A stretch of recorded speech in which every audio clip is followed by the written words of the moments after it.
Welcome to a slightly delayed cast-off. I'm your host, Craig Price, and tonight we're going to play Dysfunctional Family Feud. Yes, we're going to talk about dysfunctional families and a post-success family we call the Royal Tenenbaums. And music is going everywhere. We have two contestants tonight. They are fantastic veterans who have been on the show before. This is the show where we take two contestants, they duke it out, recasting actors in movies that you love. But before we get to them, we have to recap what happened last week. And like I said, when we don't screw it up, it sounds so much better the first time. So last week, Richard Jensen, Chaz Evans, and Jen Rome fought each other to a very valiant finish. Chaz Evans just squeaked out a win, and he is going to face Richard Jensen in the second round. And tonight's contestants are not unfamiliar with the playoffs, as they both have been in there as a contender and as a semi-finalist. So let's get back to where the music was and continue on.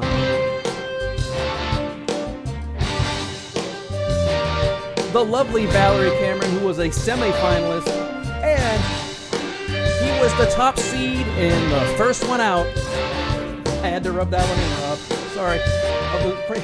That is the wonderful Rob Ervin. How are you two? How are things going? Yeah, pretty good. They're going pretty well.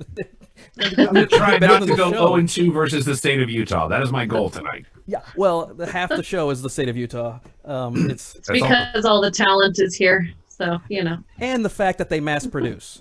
They're like rabbits. And you like to make friends here, so I mean, it's really on you. It's your fault. It's where I go. It's my wife's from there.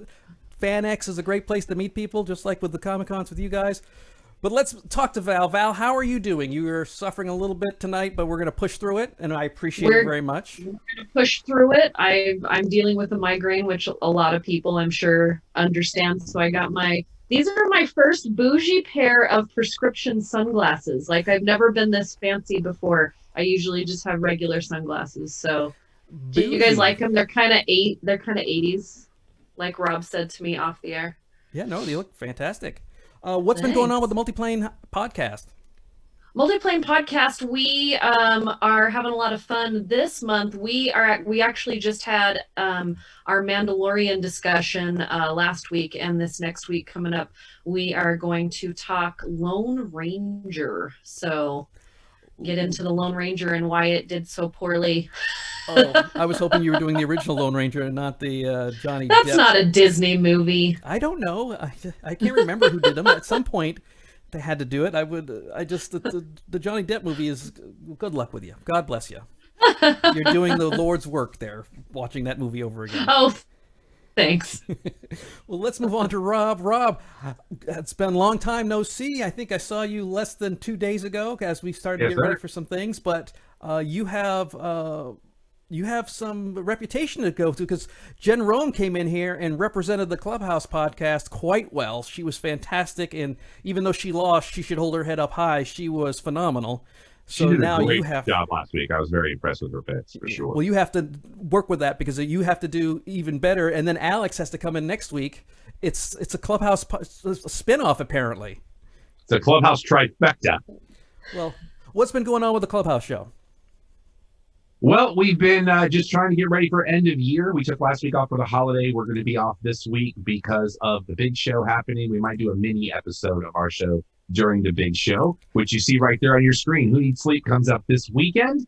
We will be raising money for 2 North Texas cancer research charities, Cook Children's Fort Worth's Lymphoma and Blastoma Award, and Cancer Support Communities North Texas. We will be on the air for 36 hours this weekend. Go to whoneedsleep.org. From 8 a.m. Central on Saturday to 8 p.m. Central on Sunday. We're going to be going strong, and I'm really excited for this year's show. Craig's actually a part of the show this year, so we're excited for that. Make sure you check us out this weekend. Absolutely, and you can also go back to, we just recently had Devin Pike on doing the Manchurian Candidate. I almost said the Mandalorian, because we did the Mandalorian with him as well back in January. But it's a super important cause that we here at Matinee Heroes and the CastOFF strongly support. So please, if you have time, watch the show. And if you don't have time, at least donate money. whoneedsleep.org. All right. Yes, sir. Well, we have a game to play, so let's get going. Let's get to the rules. It's fairly simple for those of you who are new to the show. What I do is I will name an actor in the movie that we're talking about. They will give me a answer, and the best choice is awarded 1 point. If for some reason they happen to get my secret selection, they get an additional point. Now, in the past, my secret selection has not always been the best choice, but it also is a good way to make up ground. So if you start slipping and you fall a little bit, you can make it up real quick by picking the exact same as I did and it being the best choice. Obviously, the person with the most points wins. If there is a tie, we will talk about the double feature to win. You'll have to tell me it on the spot. I do not know ahead of time, so don't tell me now. But if there is a tie, we will talk about those rules when we get there.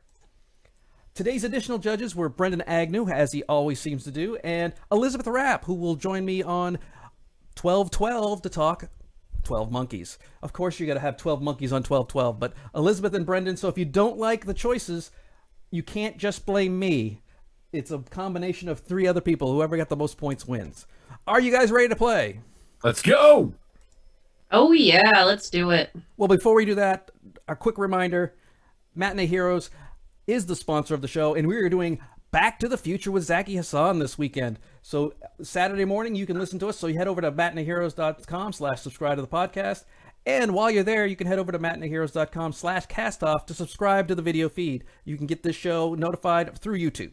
All right, let's get to the show. We've got the Royal Tenenbaums. Now, from what I understand, neither one of you really like this movie very much. That is correct. Rob, you hate this. You said loathe. I loathe this film. It's so pretentious. There's so much better Wes Anderson films. And like you said on last week's show, this is going to be tough to do because most of the people in this film the roles were written for them. So it was definitely a challenge for me to try to find other people to fit these roles. But I'm really looking forward. Valerie always has great picks. I'm looking forward to hearing hers as well. So I figured since you hated it, it'd be easy to replace everybody. But Valerie, do you loathe this movie or you just do not like it? No, I don't loathe it. Actually, the first time I saw it when I was a lot younger, I thought it was very interesting because it was very different. And then as I watched it again, as I got older, I just feel like the movie's kind of an inside joke. Like Rob said, it's pretentious to him, which to me is the same of like, if you make a movie that's an inside joke to you and a bunch of your friends and we're all sitting on the outside and we don't necessarily get the joke.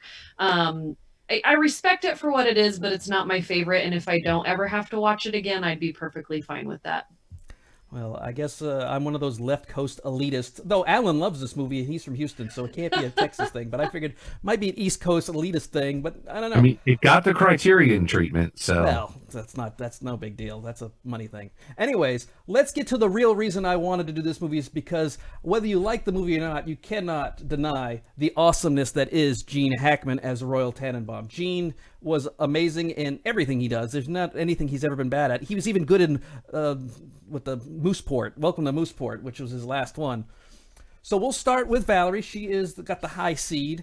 Valerie, who do you have playing the patriarch and the worst dad I could think of, Royal Tenenbaum? Like you said, this is really hard because Gene Hackman is just brilliant in this movie. As much as I don't care for the film, the acting in this movie was great.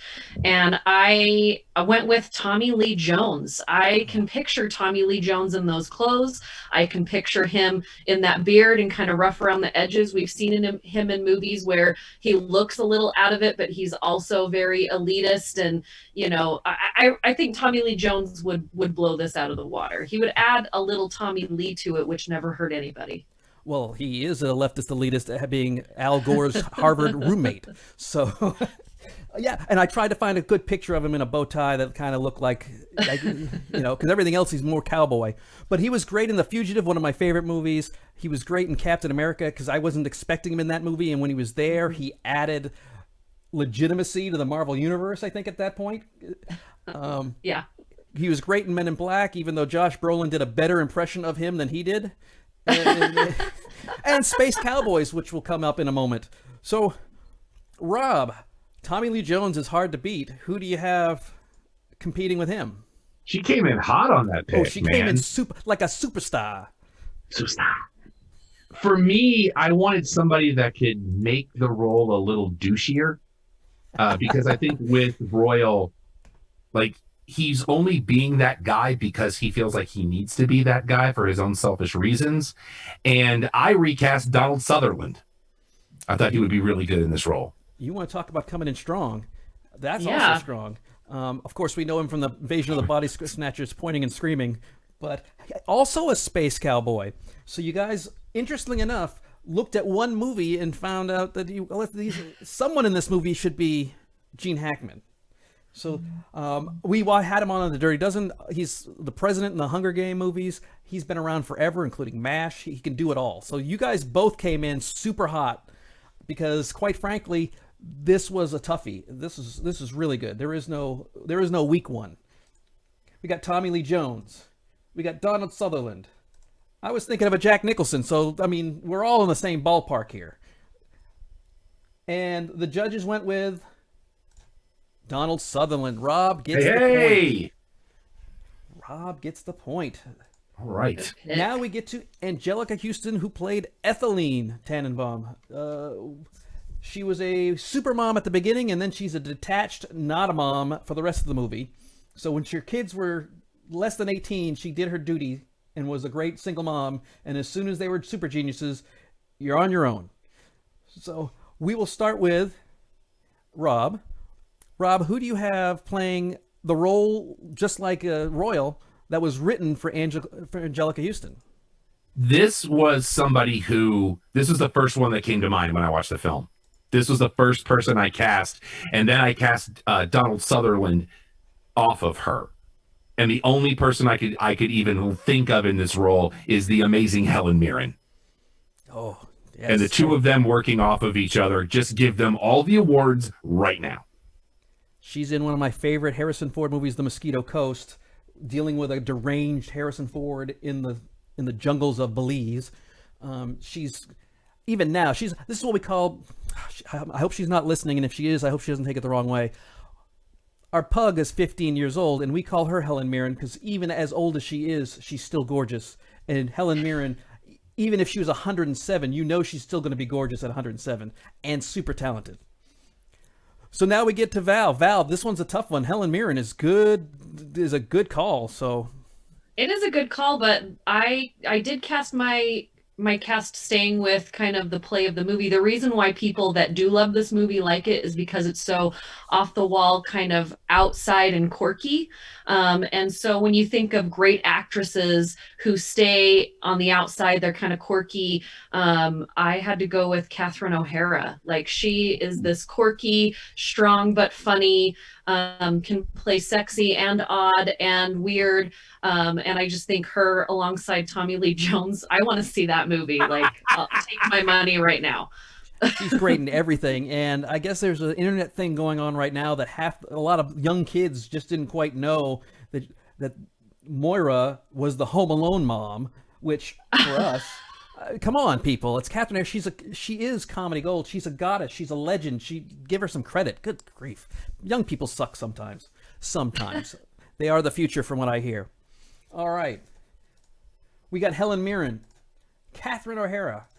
I was looking for, you go right for Meryl Streep. That one's easy. In accordance with California state law. Yeah, I thought someone might take the bait on that one. And the judges decided on the ageless Helen Mirren. So, Rob, you're up by 2 points. Wow! But that could change in a second on this show. Believe it can. So let's get back to Val. Val, we are now dealing with Ben Stiller in probably one of his better acted roles, because he's not acting too crazy, and when he is acting crazy, it's part of the character, so it's not some weird affectation that he does. Playing Chaz. Who do you have playing Chaz? He did a good job, but I do think that he did bring a little too much Stiller to this. Like, you could tell he was being Ben Stiller in this role. But I do like this character, and I think Paul Rudd would be really great in this character. I think he could bring a little more than what Ben brought to it. And having 3 of him running around, like him and 2 little mini Paul Rudds, is like my dream come true. Well, like Helen Mirren, he's also ageless, but one of the appreciated roles was Dinner with Schmucks, which I love that movie because the ending is not only sweet, but it's hilarious. And Octavia Spencer steals that movie as the lobster lady. But Paul Rudd is fantastic. So, Rob, you can tell that Val is not going to phone this in. Who do you have competing with Nor Paul do Rudd? I expect her to, sir. No. She knows I'm a huge fan of her. So for me, I couldn't get past the hair. Every time I saw Ben Stiller, I could not get past his hair. So the only person that matches that hair, and I think would actually bring a little bit more of a human quality to this role, is Jason Biggs. Yeah. Nothing says human like fornicating with pies. That's what he's known for. I mean, that's all That I is know true. him from. That's fair. He was in Orange is the New Black, but I haven't seen him in a lot of stuff lately. But he definitely has the hair. So we'll move on. I don't know what else to say about poor Jason Biggs. I struggled to find 4 things to list for him. He's procreating now. So He's that's what? good. Procreating. Oh, he's so having that's good. kids. Okay, he has Rick Moranis. He has retired to take care of his family, which is always a noble effort. We have Paul Rudd versus Jason Biggs. I was looking for a Steve Carell type, so that means we've got to go with Paul Rudd on this. And just like that, Valerie is only 1 behind. All right. Woohoo! Now we get to Gwyneth Paltrow and her emo, vacant whole character of Margot Tenenbaum. So, Rob, who do you have playing Margot? We are going back to the MCU because the MCU connects all of us, it binds all of us, it surrounds all of us. Force. And its current crop of actresses, very few can do it better than Elizabeth Olsen. She's very good. Of course, she's known for not being the other twin. So whichever twin you're talking about, she's not the other one. But one thing that I threw in here, because she has been in Avengers, she was in Godzilla, she was in the reboot of Old Boy, or the remake. I thought she was really good with Hawkeye in Wind River. Yeah, I'm glad you put this in here because I love that film too. Yeah, Yeah, didn't they shoot that here in Utah where all the winners live? No, I think it was Idaho. I think the Utah Film Commission. Remember when I had so. dignity about 30 seconds ago? Whatever, you know you're going to win this. No, I don't, my friend. I do not. Well, let's get with Val and see what Val has. What Utah do you have? Because apparently that's all you're dealing with today. I'm just giving you guys a hard time. Yeah, I really loved the younger version of her character in this movie. I thought that whoever played the young Tenenbaum, she was great. And then they threw Gwyneth in there. I'm sorry if I'm going to get hate mail. No, and I just didn't care for it at all. And I went with someone that I know could pull this off and make this Carable dead inside, but also lovable. And that's Emma Stone. Yeah, I 100% agree with you on Gwyneth Paltrow. The young girl was fantastic, and I think she was the basis that then Gwyneth tried to emulate, but she didn't hit it. But I thought the young one was dead on. She was fantastic. So we know Emma Stone from Superbad, La La Land, The Help. Anytime a white girl needs to save black people, she's right there. So we've got Elizabeth Olsen, Emma Stone. I went with Anne Hathaway because I think she can play vacant as well, though I really like Anne Hathaway. And so the judges decided on Elizabeth Olsen. Oh! So Rob has taken a 3-1 lead. It ain't over yet. It's not over yet because we have to get to Luke Wilson. So Val, who do you have playing one of the sweeter Tenenbaums? I thought he was very sweet despite the fact he's very troubled. I thought Luke was fantastic in this. I really did too. I thought Luke did a great job. And this one was, I think, the hardest choice for me. But I went with 2004 Brad Pitt because I think Fight Club Brad Pitt could really get into this role. And I think he would do a really good job. Like, yeah, we're at 12 Monkeys, Fight Club, 7. Yeah, that Brad Pitt. So Brad Pitt, this picture here is from when he was in 2004, which you wanted, in Ocean's 12. So this is Ocean's 12 Brad Pitt. And I think he's going to be that sweet, goofy guy, just like Luke was. And Thelma and Louise, 7, 12 Monkeys, Fight Club, all movies covered at Matinee Heroes. So you go ahead and go to matineeheroes.com and look at our archives, and you can listen to all these. I didn't realize Brad Pitt was such a big part of Matinee Heroes, because there's still a couple more that we haven't done with them yet. So, Rob, what do you have to go up against the Brad? For me, I wanted to get somebody that could play the vulnerability through the first 2/3 of this movie and then kind of turn that darkness on a little bit. And I went with the man who is on the social medias as Pratt. I chose Chris Pratt for this role. So we go a little Pitt for Pratt here. That just happened. Yeah, that did. Guardians of the Galaxy, Jurassic World. Of course, I got to throw in the Oscar-nominated Wieners. Oh, wait a minute. No, that's not nominated, but he was in Wieners. He's definitely got that goofy dude vibe going. He is, of all the Chris's, I think he's the lesser of the Chris's. Give me a Hemsworth. Give me an Evans. I mean, give me a Plummer. A Christopher Plummer. I'll take him, too. So, we've got Brad Pitt, Chris Pratt. I won with Chris Evans because I think he looks just like Luke with his beard. He would have been perfect. Our judges decided, Chris Pratt. I also agree with you, Valerie, but there are other judges. So and they don't like me tonight, so they don't know you because they don't like my brain, is what I'm saying. Yeah, just so you know, everybody is sent blind. They have no idea who's got what. So. And I don't send them to anybody that knows you. So I don't think you guys know Elizabeth Rapp or Brendan Agnew. So let's move on to co-writer of the Royal Tenenbaums and probably the more successful of the Owen brothers. Of the Wilson brothers. Owen played Richie Cash, the Klingon of this whole group. He is the cousin Oliver to the Brady Bunch that is the Royal Tenenbaums. So, Rob, who do you have playing the needy Klingon? This was the second toughest for me because trying to recast Owen Wilson in general is very difficult. But I wanted somebody that could play that kind of goofball, offbeat guy who kind of sits on the outside, and I went with Dave Franco. He's known as the other Franco, the lesser of the Francos. Franco the Lesser. Yeah. He is in a lot of... The decaf Franco? What was that? Valerie called him decaf Franco. Decaf Franco. Yes, he is Franco Light. He is, yes. That's Franco? Yeah. He... Zero. He'd be Franco Zero. All right. So... let's move on to Val. Val, who do you have upsetting Dave Franco? I went with somebody that I knew had the swagger and still fits that odd cast kind of feeling, and that's Bradley Cooper. Like him a lot. A little more manlier than Owen, but he's known for his Sam Elliott impression that he did throughout the entire A Star Is Born. But he can do comedy. He can do...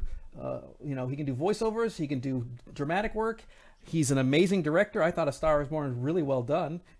He's got a lot and he can sing it live at the Oscars. I have to give him that because that's not easy to do when you're singing in front of your entire peer group doing something you don't normally do with one of the best singers in the world, Lady Gaga. So I have to give him all the credit. Plus, he peed himself on stage. All right. So we've got Dave Franco. We've got Bradley Cooper. Now, Valerie, you're only down by 3. Only? Oh, no. You're only down by 3. There's a potential of 4 points on the board. Unfortunately, I did not pick this one. So there's now only a total of 2 points on the board. Wait a minute. Yeah. No. There's only a potential of 3 points still on the board. She can still tie. Yeah, she can still tie. That's right. I got this all planned out. It's not like we're doing this live. I mean, we're doing this... Math hurts. Yeah, it does hurt on the fly. But the judges went with Dave Franco, and that makes Rob our winner. Rob, wow. Congratulations.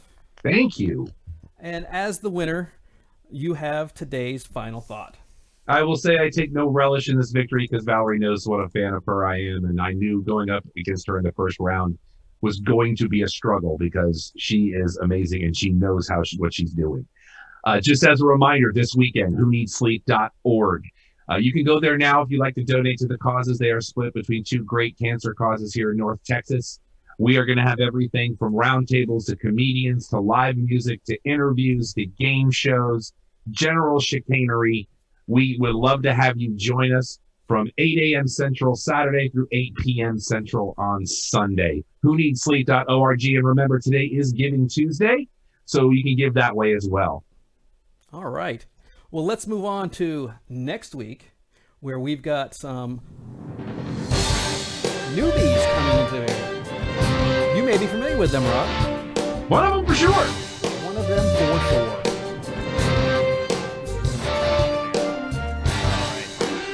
In the newbie category for Game 6, we've got Alex Barnhill and my wife's co-host from the Nerdy Bitches podcast, Liz Cerna. And the movie that they are going to do is Anchorman, The Legend of Ron Burgundy.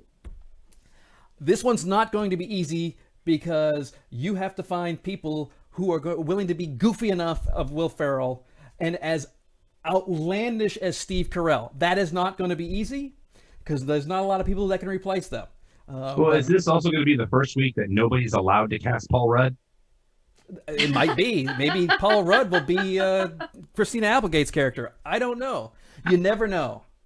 But before we go, if you like the show, you can go to Matinee Heroes on Twitter, twitch.tv/Matinee Heroes. You can join the Facebook group or head over to matineeheroes.com/CastOFF where you'll find all the links where you can link up to join the video stream. And just because Rob said it doesn't mean I won't. Please, please, please go to whoneedsleep.org. December 5th and 6th starts at 8 a.m. 36 hours to fight cancer. And sometime in the middle of the night, I'm sure they're going to have Rob and I's discussion on podcasting because it's going to show twice, once in the middle of the day and once in the middle of the night. Oh, yeah. We got the prime schedule at 2 p.m. on Saturday when everybody's out doing their thing, and then 3 a.m. in the middle of the night. So if you're desperate for entertainment, join us then. Otherwise, whoneedsleep.org, please give. And that, ladies and gentlemen, is our show. Thank you so much for joining us. We'll see you next week.